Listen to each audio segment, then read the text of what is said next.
Address security and connectivity concerns where applicable. Articulate internet security.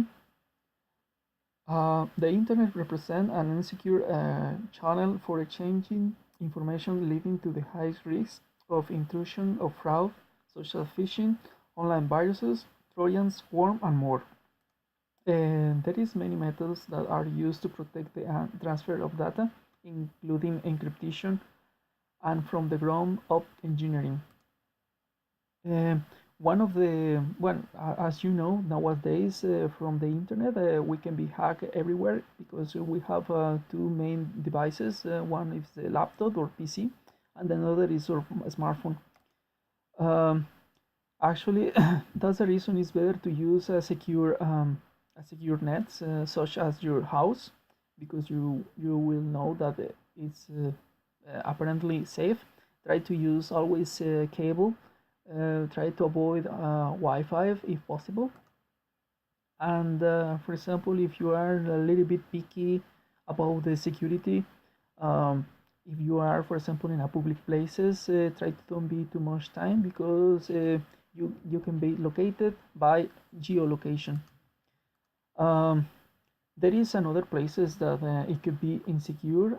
For example, internet cafe, hotel, airports, etc. So try to don't spend too much time on them unless you have a kind of VPN. And actually, VPN is a virtual private network that is a cryptologically secure transmission path through an untrusted environment. As you can see, this is a small graphic where there is um, there is like a kind of tunnel where you can pass secure information or sensitive information. Use password policies to define the acceptable combinations for created passwords. Well, you know that it's very important to save your password because once someone can know your password, well, that account it will be lost usually. And so, for example, my best advice I can give you is that try to have a different password for each account. For example, this one, we have different passwords. But yes, you will say, well, but it's too hard to remember all these password. Well, guess what? There is a program that they can help you with that.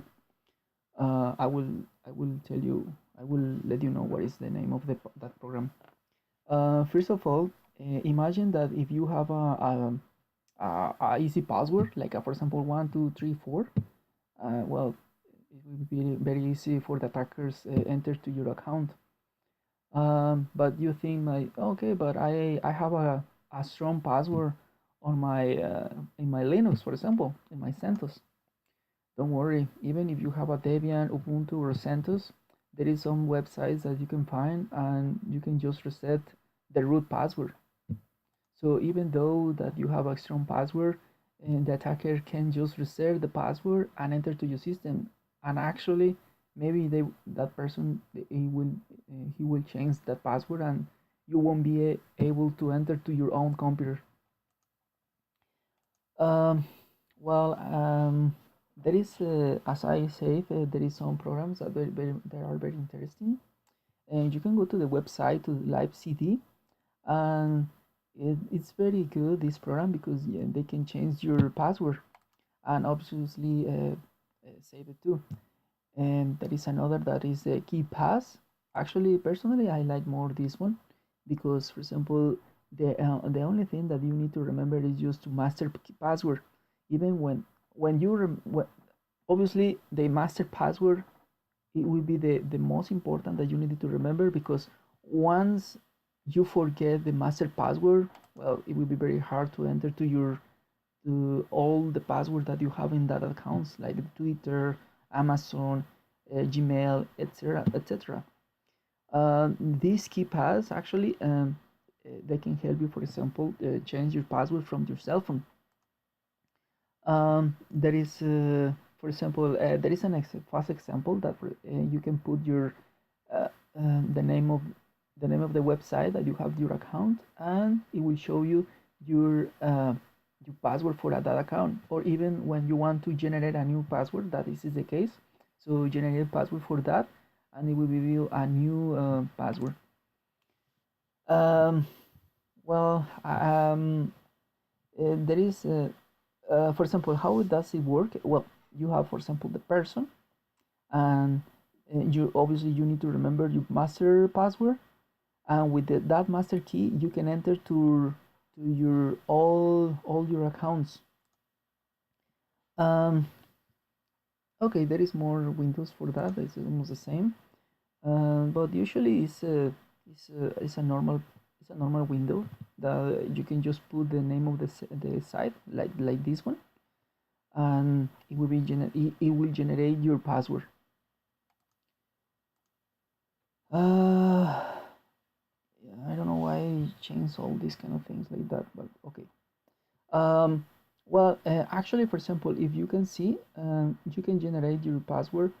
For example, from Amazon, they will give you the new password, and even though you can check the password in your cell phone, so there is an app that you can download, and it will give you your password.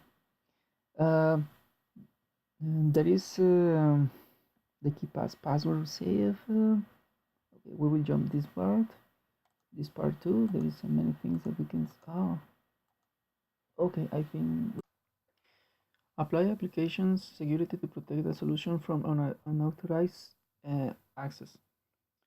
Okay. Um, First, I just want to show you just a little bit. For example, uh, yeah, we are in the folder downloads because sometimes we want to share, so we can go just to properties, and in the section of security, as you can see, for example, well, this is my name because I'm an administrator, so I have a full control. But it's very dangerous that, for example, in this case, I don't have any users. And it's very good because in case that I'm just want to let for example, a friend of mine lend my computer, it's better to use just like a guest user. Um, that's the reason I put something, an example in the next part. As you can see, for example, this is the John Bob, the user Bob. Imagine that this one is the administrator, and Bob is the user, the guest. And as you can see in the folder download, he's only just allowed to check the list folder contents. He cannot modify, read, execute, do something else, and the administrator can have a full control. And it's very important because as you can protect your computer. For example, restrict unauthorized access, for example, to the folder windows is very important, or program files A6. Um, how can I check, for example, the Windows permission? Oh well, I found a website that is very interesting, and this person, he's the co-founder for security issues, and almost all the information that I found is from him. For example, he said that he has a website, and if you can just download his program, you can check all the Windows permission identifier. What it doesn't mean is, for example, you install download, install the program, and for example, you can just put the user guest, for example, Bob, and you can see all the access he's allowed, and he's allowed to check, and what are the things that he's denied.